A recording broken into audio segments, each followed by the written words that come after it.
In this video, I'm going to show you what I did with just over 2 kilos of beans that I got in the 15p Easter veg this year.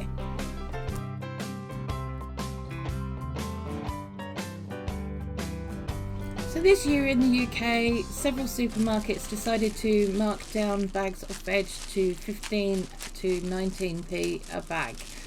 This helped a lot of people during the cost of living crisis, including ourselves. And we made sure just to have a couple of extra so that we could do a little bit of preserving without taking away from anybody else. So when we got the bags home, immediately we started decanting everything and putting them in totes. As you can see, the beans look really beautiful actually. They've got a lovely quality, lovely shine on them, and we were really pleased with the quality. We only bought 5 bags of each. Tanny's is the favourite little French ones that you see up there, that are little round stringy ones. Mine are the flat ones because I really like flat beans that you can, you know, sit there and munch on. They're yummy. Okay, I admit it. What I actually want to do with them is play sword fights when Bam comes over because, you know, the geeks. Now normally if we keep the beans this way, they would last for a week, maybe 2 weeks, giving us some bit of extra time so that we don't have to, you know, process them immediately the same day that we do the shopping. Unfortunately though, the very next day it came to our attention that these beans were not as fresh as they may have first looked, and they were starting to go brown in places. So we had to think on our feet and really get the processing done very, very quickly. Now normally, due to my mobility issues and other injuries, I have to take a day before I do much prep work between doing the shop and then actually processing food. So I like to have a day in between. Unfortunately, I didn't get that day. Because I had to, at very least, prep this veg so that I could actually process it the next day. So what I ended up doing was that I ended up topping and tailing the beans, both the flat beans. As you can see there, you can start seeing some of those little brown spots that are popping up on our beans.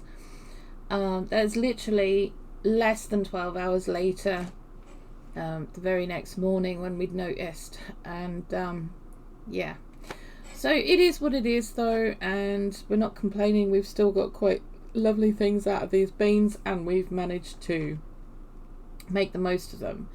However, you know, we do have minimal fridge space and we didn't really want to take it up with a load of veg. So what we did was I got these prepped up as quickly as possible. And these did go in the fridge, which gained me an extra day because before that they'd been sitting in the coldest part of the house, which was pretty cold. Not gonna lie, it was pretty cold in the totes. Now at this point I had to really think about how I was going to be prepping them up and processing them.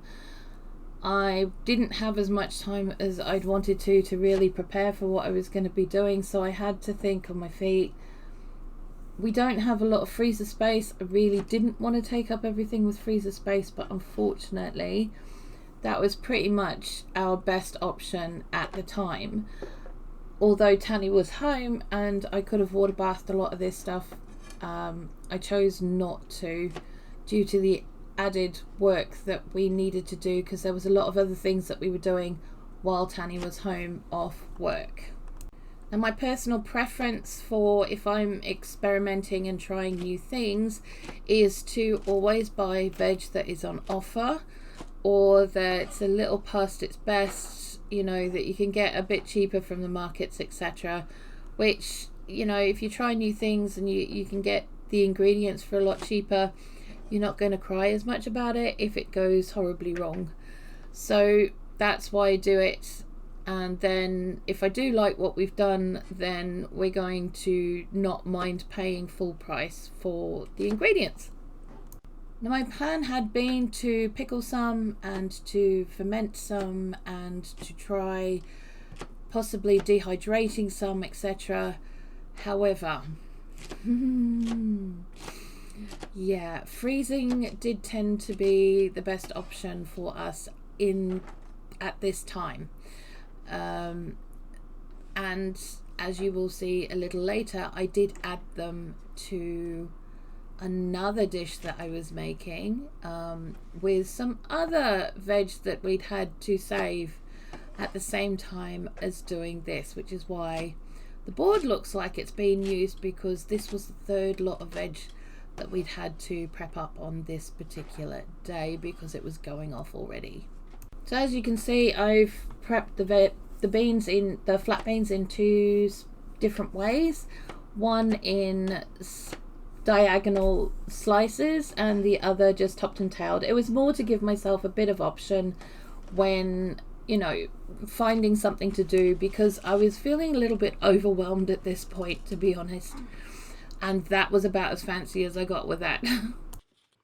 Now I am showing you this prep work in real time, and the reason being I wanted to show you guys that even though it was a bit of a faff and it was a bit of a pain in the bum, at the end of the day it didn't take as long as you think it might take, and the flat beans only took me about 5 minutes to prep up, and that was 2 kilos of those, and a kilo of those. And these string bean, the French beans, there's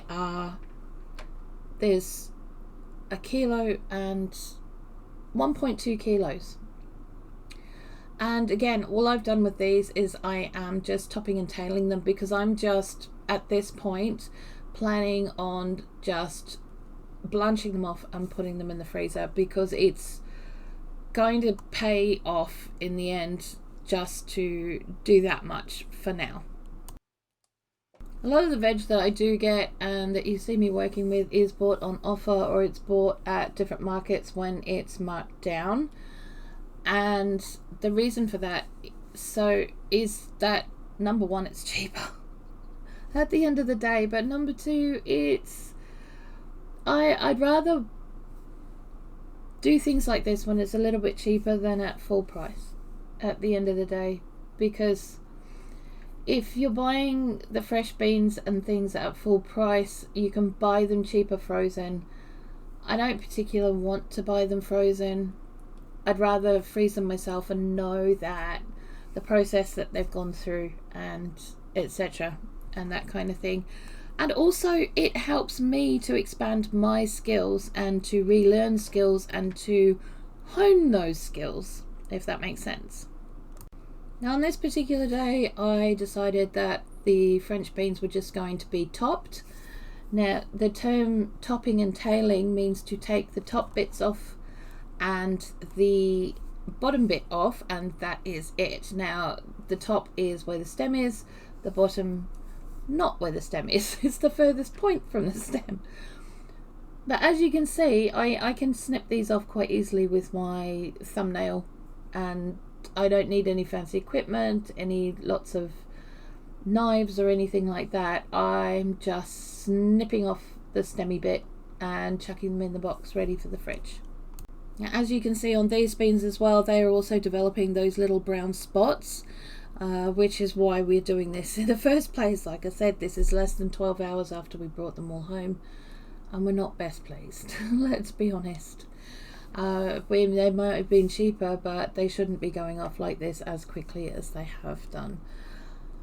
So, you know, it is what it is, and it is a little bit disappointing. And for those who have bought this veg because they're relying on it to feed their families, this is heartbreaking. To me, this is heartbreaking. There are many people who would be put off not only buying the beans if they had these on them, but they would be put off using them. And frankly, at this stage, there is actually nothing wrong with them apart from a little bit of discoloration, which is kind of bruising really more than anything. So I'm not that worried about it. Now, topping and tailing these to put them in the fridge is going to gain me at least a day to be able to before I can actually process them, because on this day, this was actually Easter. this was Easter Sunday. Tanny and I had planned that the only thing we were going to do was make our dinner, which we ended up having a lamb roast, so some of these were used in that process. However, we wanted to use up, we didn't want to use this, we wanted to use the veg that we already had, and but we did use a few of these beans in that. But it did mean that our cooker and stove and everything were completely taken over on this day, so it was a choice between dinner and getting all this blanched off and frozen, and we chose dinner. So again, as you can see, this process has actually only taken me about 5 minutes to do. It may seem like a lot, but quite frankly, you know, it's not as time consuming as you may think to do. And, you know, if it's just your one job for the day, it doesn't take up that much time. And out of it, we ended up with a great big box of beans. So, you know, it's all good. Now it's the Monday and it's first thing in the morning, and I have a big pot of water on the boil. I have added about a tablespoon of salt, and here I have a tote with a colander and some cold water in it. That is to shock the beans as they come out of the hot water. Now we need that hot water up to the boiling point, and that's where it's going to start off at. But meanwhile, we're going to set up our station for cooling off those beans very, very quickly when they come out of that pot of water, because we want to stop the cooking process immediately.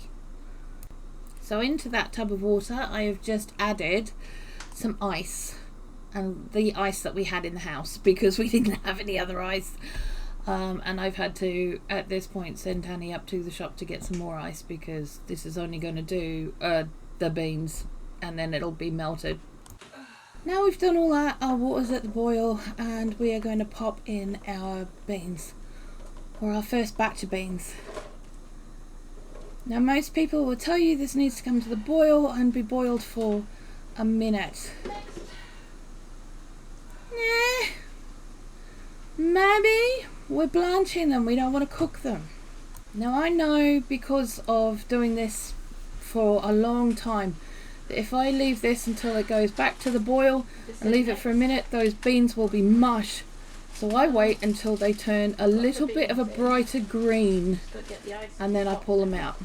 So as you may be able to see here, the green on the beans has actually brightened somewhat. So we want to get those beans out as quickly as possible now and stop that cooking process, because if we don't, they will turn to mush. So we pop them straight into our tote of water and ice. Now if you don't have access to ice, you need to do it in this water first, in the cold water in the tote first.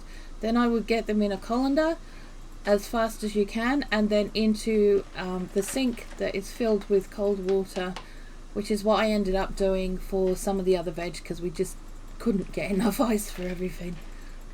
At the end of the day, it's about cooling off these beans to the point where they're no longer cooking. And that's the important part. And this process at the end of the day only takes about 30 seconds. It doesn't take very long at all to shock them into cooling off very, very quickly, and I will move them out of there straight into a colander to get as much of the excess water off as possible, so that we can do the next bit. Now you do want them to dry off somewhat for a good minute or 6, just to make sure that as much of the excess water is off them as possible. If you put them into freeze with a lot of water on them, you're going to end up with excess freezer burn, too much ice being formed. You know, you don't need extra ice being formed. They're going to freeze on their own as it is, and the more ice that's on them, the less they're going to last. It also means that they'll probably stick together. We don't want that, because we're going to go through a lot of work in a second just to make sure that they don't stick together really bad. Now not everyone does this stage. In fact, a lot of people at this point will probably just put them in the bags and straight in the freezer. I choose not to, because doing it this way, I have found that pre-freezing them in a single layer, or any veg or any fruit or anything that you are going to freeze in a single layer first, then putting it away in your containers or your bags or whatever, means that when you go to get some, you're not getting a great big lump. Okay, you don't have to break them up because they're already individually there. Yes, it's a couple of minutes of faff, but at the end of the day, it saves a lot of heartache when you're trying to get the food out of the freezer at the end of the day. And again, I'm showing you this in real time because I want you guys to see it only takes a couple of minutes. You know, and it is worth the effort. It does mean that you can put bigger bags in the freezer, you're not using as many bags, and it does mean that you can just put your hand in, grab what you want, and you don't have to defrost the entire thing just for a couple of minutes of work. But yeah, and I'm just using my basic baking trays, nothing fancy, just the baking trays. So this will probably make two, I would say 2 trays, which is fine.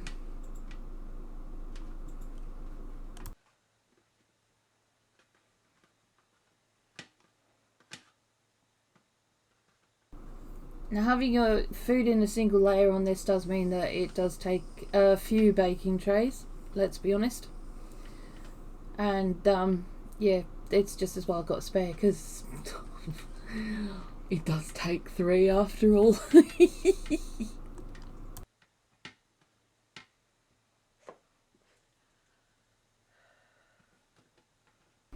Now, I know people prefer to use things that are fresh, and that's great, but if you're got things as fresh as you can get them, or as in bulk that you can afford to purchase, etc., or they've come out of the garden and you've got gluts, then you're going to have to process them any way you can. And if you don't have time to do all the canning and the dehydrating and the water bathing and all of the things, then this is probably the best method to start off with. From here, you can still do all of those things. You can still do all of those things, but this gives you an option as well to be able to let that produce last a wee bit longer, so that you can have those options and a little bit of breathing space. I prefer not to have a lot of stuff in the freezer, but it is easier for others to use if I can't do the cooking.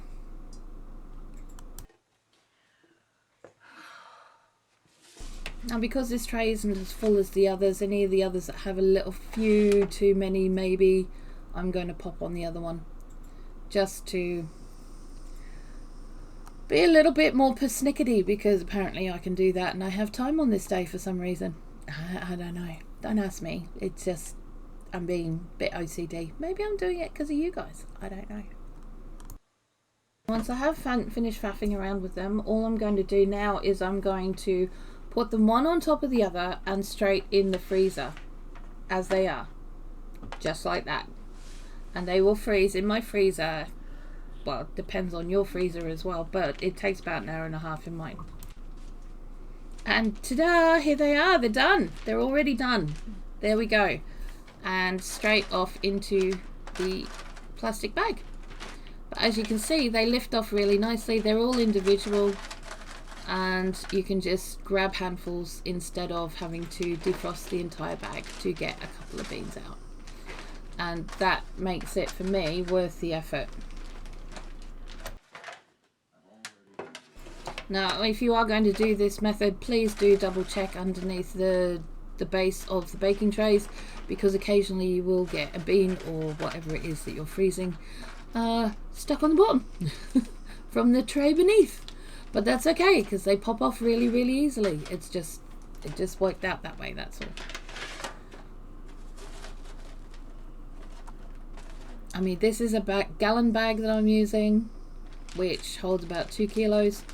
So yes, it's a bit bigger for what I would normally use it for, but I don't like overstuffing my bags, and it does mean that this bag can then be flattened out a bit easier in the freezer and take up less space than it would if I used it, as you can see there, where I'm sort of pushing out a bit of the air. it's a lot flatter. Now, one way I used the flat beans was at the same time that I was using up some of the broccoli stalks, and I wanted to ferment them into a really nice pickle, which I did. And if you want to see that recipe, you're going to have to wait until it comes out, probably next week. Or if you're rewatching this and it's a few months down the track, then there will be a link in the comments below, down in the description below, and also on a card that will appear around about here right now. But this is a really nice little way of using up some of those fresh veg so that they last a bit different and have something different in the pantry. So in this particular jar, I've got broccoli stalks, which would normally get thrown out. I've got some spring onions, which were also we had to deal with very, very quickly. And I think I put some just some basic herbs and lemon and peppercorns in there for flavour. Now, it's been a few days since we did the first lot of beans, and we discovered that we still had some beans to do, so they're getting blanched. As you can see, there's bits of carrot in that. There might be a reason for that. Because during sorting out the beans and taking a break to have tea and have the rest of our day, we discovered the very next morning that the carrots had rot in them. So we had to deal with those a lot quicker than we had anticipated, which meant that the beans had to be dealt with on the back burner, which was fine because in the fridge, once they'd been prepped up a bit, they were fine, and just it was no bother at all.